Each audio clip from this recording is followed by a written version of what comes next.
Bienvenue dans cette belle entrée hall d'accueil de l'Opéra Garnier pour ce nouveau numéro de Maestro, aujourd'hui consacré à l'opéra Don Pasquale de Gaetano Donizetti. Avant de vous le faire découvrir, j'aimerais vous parler de ce comptoir que l'on nomme la boîte à sel et qui, comme vous pouvez le constater, est légèrement surélevé pour être facilement repérable et où les spectateurs viennent aujourd'hui retirer leurs billets. Ça n'a pas toujours été son utilité. Il tient en fait son nom des selles de réanimation qui y étaient jadis déposées par le médecin de service pour réanimer les spectateurs et surtout les spectatrices qui pouvaient s'évanouir à cause, entre autres, de leur corset trop serré.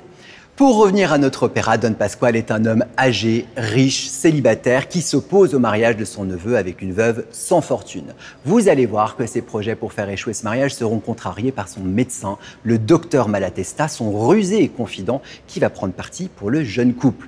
Tout commence quand Don Pasquale déclare à Malatesta qu'il veut se marier et avoir un fils. Lorsque celui-ci lui demande pourquoi, le vieux Barbant lui explique qu'il souhaite déshériter son neveu Ernesto, dont il n'approuve pas le projet de fiançailles avec la jeune Norina. Le docteur lui raconte qu'il a une sœur nommée Sophronia, une jeune beauté tout juste sortie du couvent, et il lui recommande de l'épouser. Vous allez voir que c'est un piège dans lequel le vieil homme va plonger la tête la première. Le docteur Malatesta est en réalité rallié à la cause d'Ernesto, le neveu, et s'est mis en tête de l'aider. Il a donc l'idée de s'inventer une sœur, Sophronia, qui est en fait Norina, la fiancée d'Ernesto.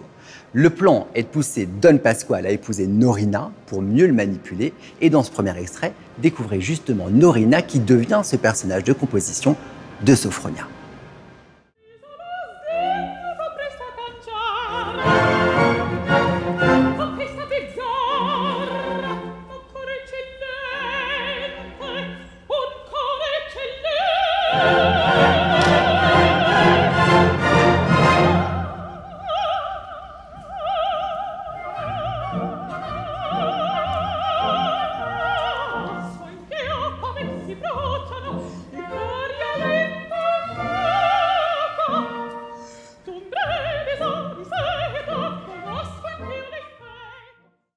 Alors séduit par celle que je nommerais Sophronia Norina, puisque c'est la même femme, Don Pasquale s'imagine déjà heureux, entouré d'enfants, et annonce son futur mariage à son neveu dès qu'il le croise.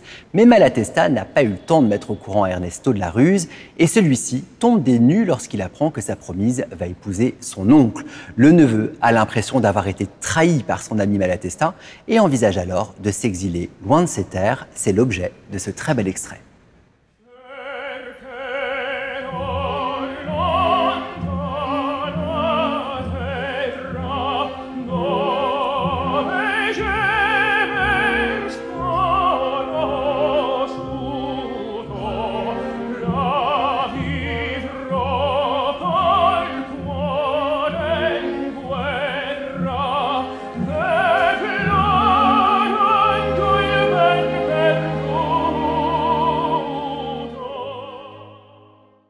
Revenons à Don Pasquale qui, de son côté, totalement conquis par Sophronia Norina, demande quand le mariage peut avoir lieu. Malatesta lui indique que son propre notaire est présent pour le servir et un contrat de mariage est alors aussitôt dressé par l'homme de loi. Don Pasquale, nouvel époux aux anges, décide dans l'euphorie de céder immédiatement la moitié de ses biens à sa nouvelle épouse. Mais une fois mariée, Sophronia se transforme en tyran, ça fait partie du plan bien sûr. Elle devient autoritaire, dure, décide de tout diriger dans la maison, augmente ses domestiques et vit grand train. Elle devient également de plus en plus impertinente au point où lorsque Sophronia s'apprête un soir à aller seule au théâtre, couverte de diamants, elle n'hésite pas à gifler Don Pasquale qui s'oppose à cette sortie. Extrait.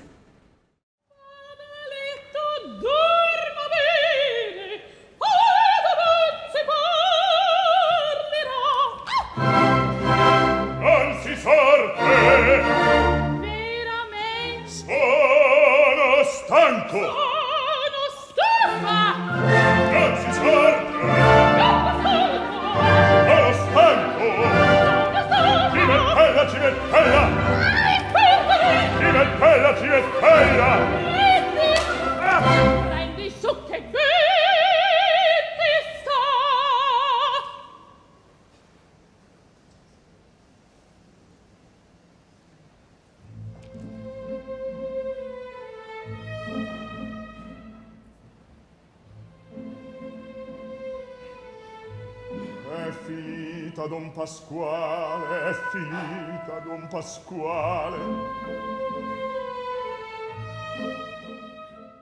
Alors pour Don Pasquale, c'est le baffe, c'est la goutte d'eau qui fait déborder le vase. Il demande à son ami Malatesta de le sortir de ce mariage affreux et ce dernier lui expose un plan machiavélique. Malatesta lui suggère de finalement accepter le mariage d'Ernesto avec Norina et d'inviter ces derniers à vivre chez eux pour créer la colère de Sophronia.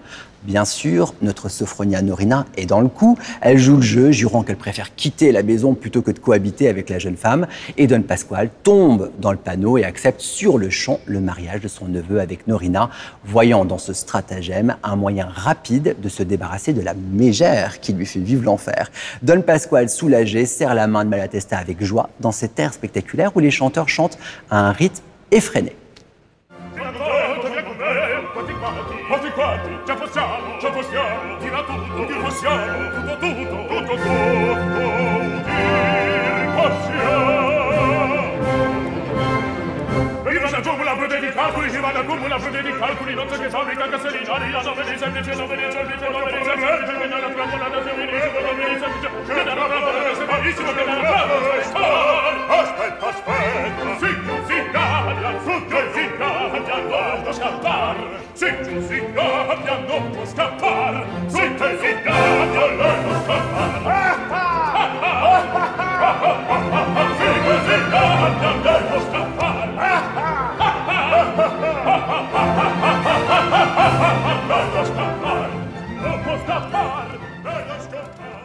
Alors après que Don Pasquale ait finalement accepté le mariage de son neveu, Malatesta révèle au vieil homme son subterfuge. Ce dernier comprend qu'en fait, Sophronia et Norina ne forment qu'une seule et même personne et qu'il s'est fait berner. Il reconnaît tout de même que le mariage n'est pas fait pour lui et finit par pardonner à tout le monde en bénissant l'union du jeune couple. Tout est bien donc qui finit bien. Pour vous parler de la création de l'œuvre, Gaetano Donizetti aurait composé l'œuvre en un temps record, 11 jours seulement. Le succès à sa sortie en 1843 est immédiat et pour cause, les thèmes de Don Pasquale sont intemporels.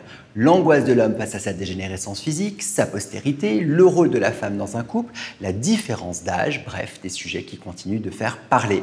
Don Pasquale serait également le dernier des opéras bouffins, un genre qui naît à Naples au début du XVIIIe siècle. Ce sont des œuvres exclusivement comiques. Les personnages ne sont plus choisis dans la mythologie ou dans l'histoire, mais dans la petite bourgeoisie et dans la vie quotidienne.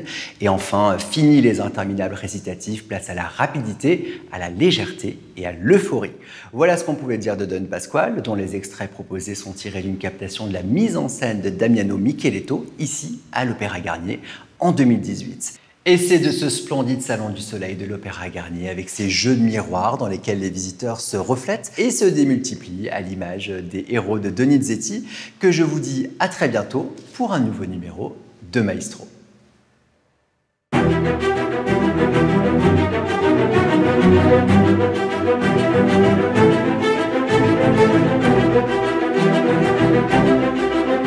Thank you.